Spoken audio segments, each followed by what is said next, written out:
So I work with this guy, and his first name is Gunny. The reason his first name is Gunny, he's an active duty Marine. And he's a really great guy. Totally cool individual. And his mechanical aptitude is like right here. But he's not a knife enthusiast like I am. And when he found out that I have a knife channel, he came to me and he said, "Hey man, I'm shopping for a knife. Can you help me figure out what I want?" And I did my best to help him. And as a typical guy or Marine, he went and got what he wanted to begin with. And that was this Gerber knife. And then he came to me and said, "Hey, could you figure out some kind of like attachment here so that I can pull the knife out of the pocket without like reaching in the pocket?" So I'm working on his lanyard, and I said, "Hey, can I have this knife for a couple of days? I want to get acquainted. I never had this knife. I never had any experience." And he said, "Sure, you can have it for a few days." What he doesn't know, I'm about to test this knife cutting board review style. This is not Gunny's knife. This is Medford effing Flipper. But that's what a typical cutting board review looks like. Let's go over some specs of this knife. Overall length, 8.7 inches. Blade length is 3 5/8 inches, almost on the button. And the blade steel is S30V, which is a big step up for Gerber. Aesthetics, very typical, tactical, blacked out, almost blacked out. They have this huge billboard advertisement here on the side. And the button is made out of unfinished metal. It is automatic push button. So let me push the button, close the knife. The action is quite anemic. And what I mean by that, it doesn't like swing open and strike the stop pin and give you recoil in the hand. It's kind of very soft. And to show you that, I can stop it right here and it would not fully deploy. Now, let me grab a push button made by Benchmade, which is called Claymore, which is one of their most recoily, strongest deploys. You can hear the difference here. Yeah, and so if I stop this knife, it'll still deploy. Now, the pivot on the Gerber is adjustable, but as it came into my temporary possession, it has a pretty good amount of play. Let's see if you can hear it. Looks like it's a number 10 Torx hardware here on the pivot. Yeah, so I can open it up. It's a captured pivot, which means it's not required to have 2 screwdrivers to adjust it. So I adjusted it quite a bit. So let's see. Definitely improved the action. Yeah. Okay, so the action is now improved, but the play got bigger and more audible. So if I go to where there's no play, it won't function. It's a manual open. Let's just say that this knife is designed with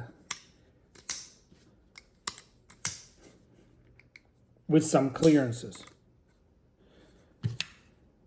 required.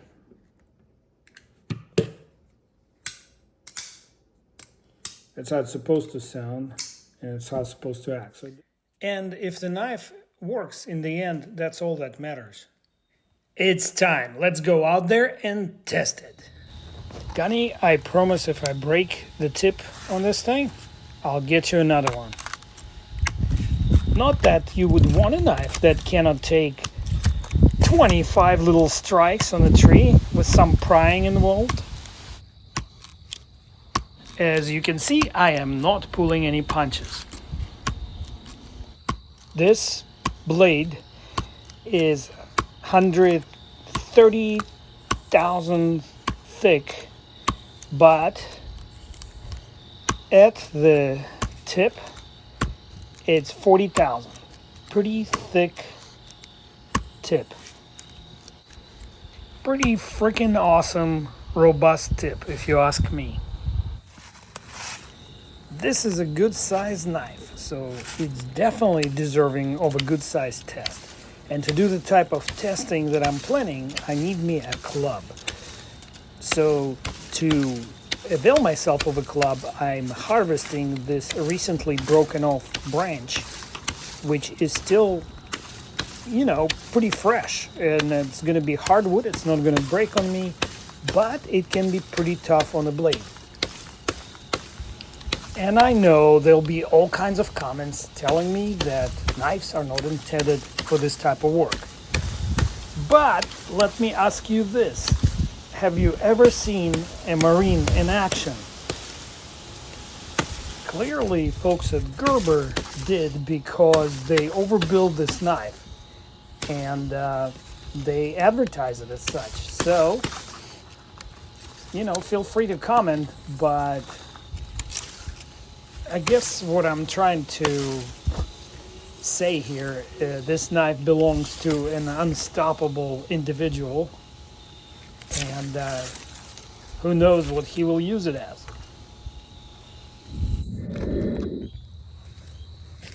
Okay, my next victim is this 1.25 inch branch that I found laying around, and let's go to town. This here will actually shed light on how well the knife is constructed, because this type of batoning and chopping is actually loading every component of this knife, because it's fully locked right now. Locked and placed on safe. There is a safety switch on the knife, and I highly recommend to engage it if you're gonna do something like this. The task at hand is to get me a shorter piece of wood that I can then baton, split, and try some feather sticking later.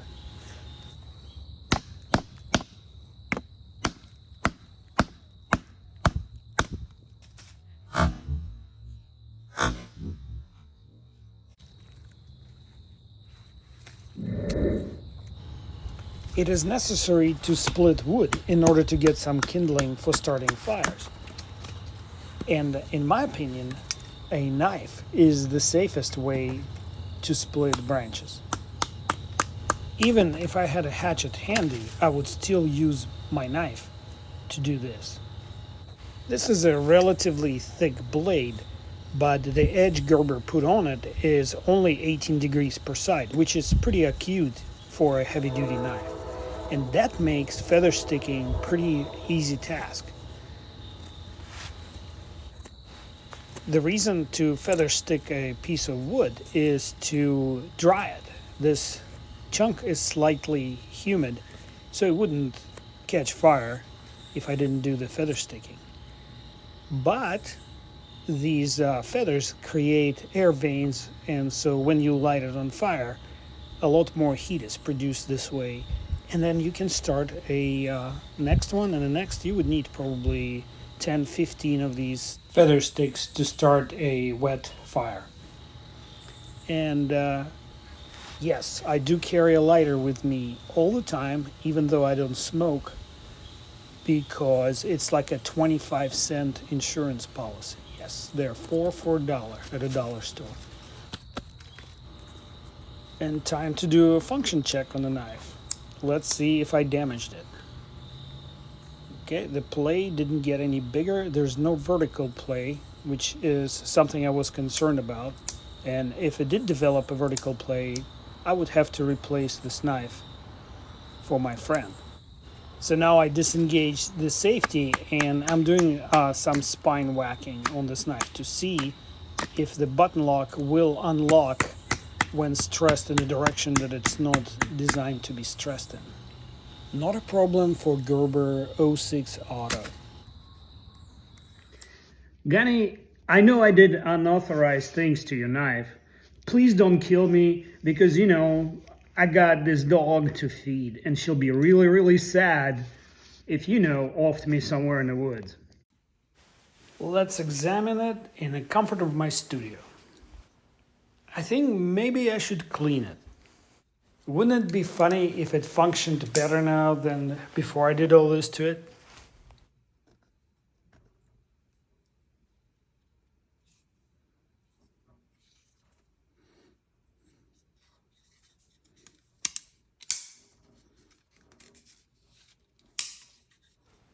One hand closing is something I like about this knife as well.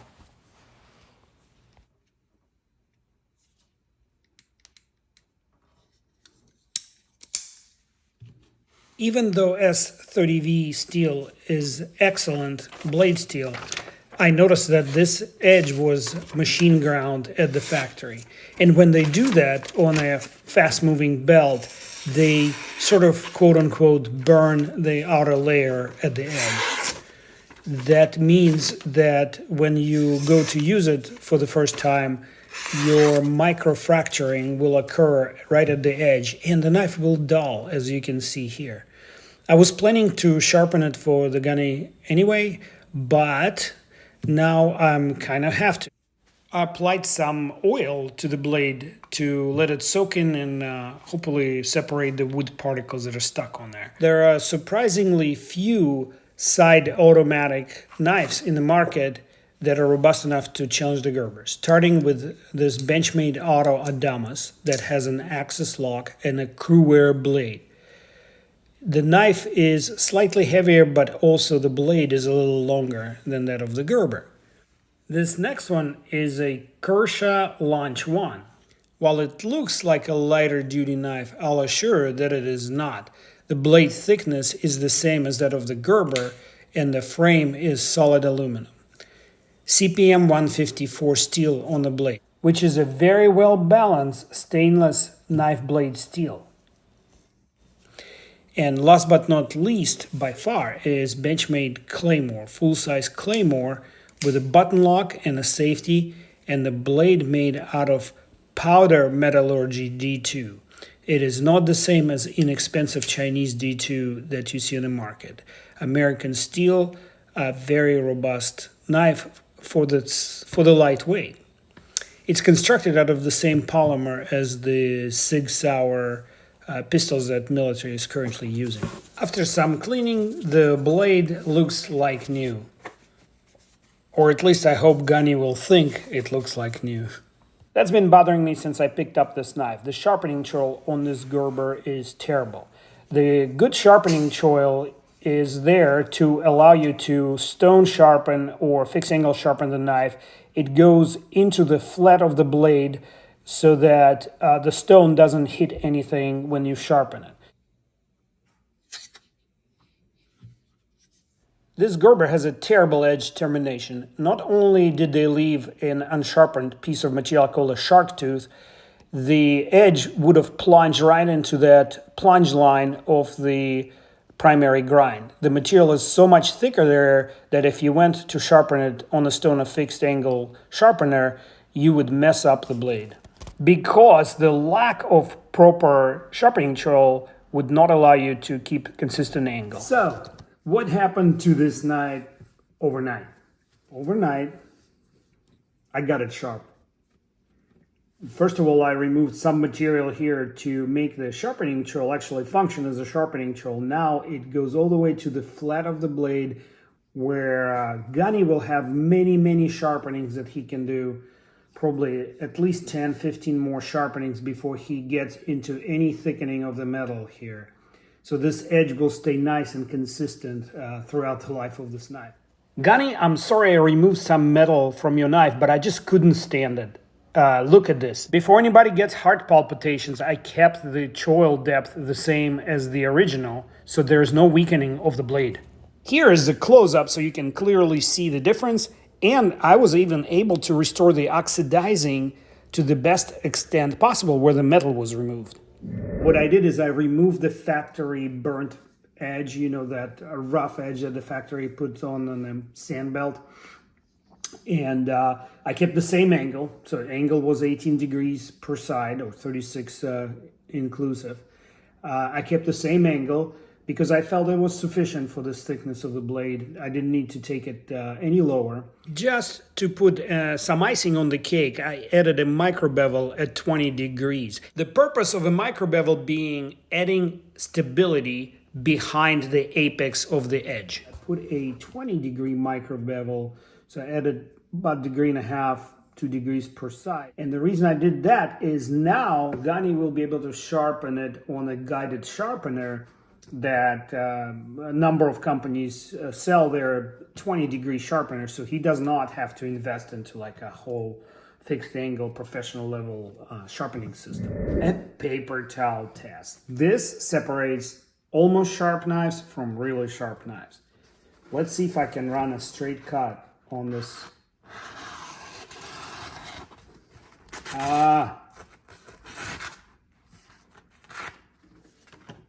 That's a sharp knife. Do it again. This tip here is, it turned out great. It's a great sort of package opening tool. You can just run it like this. This tip tends to drive itself in. Look at this. Very nice.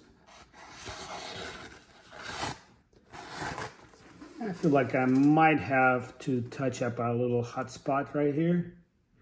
Somewhere, let me see.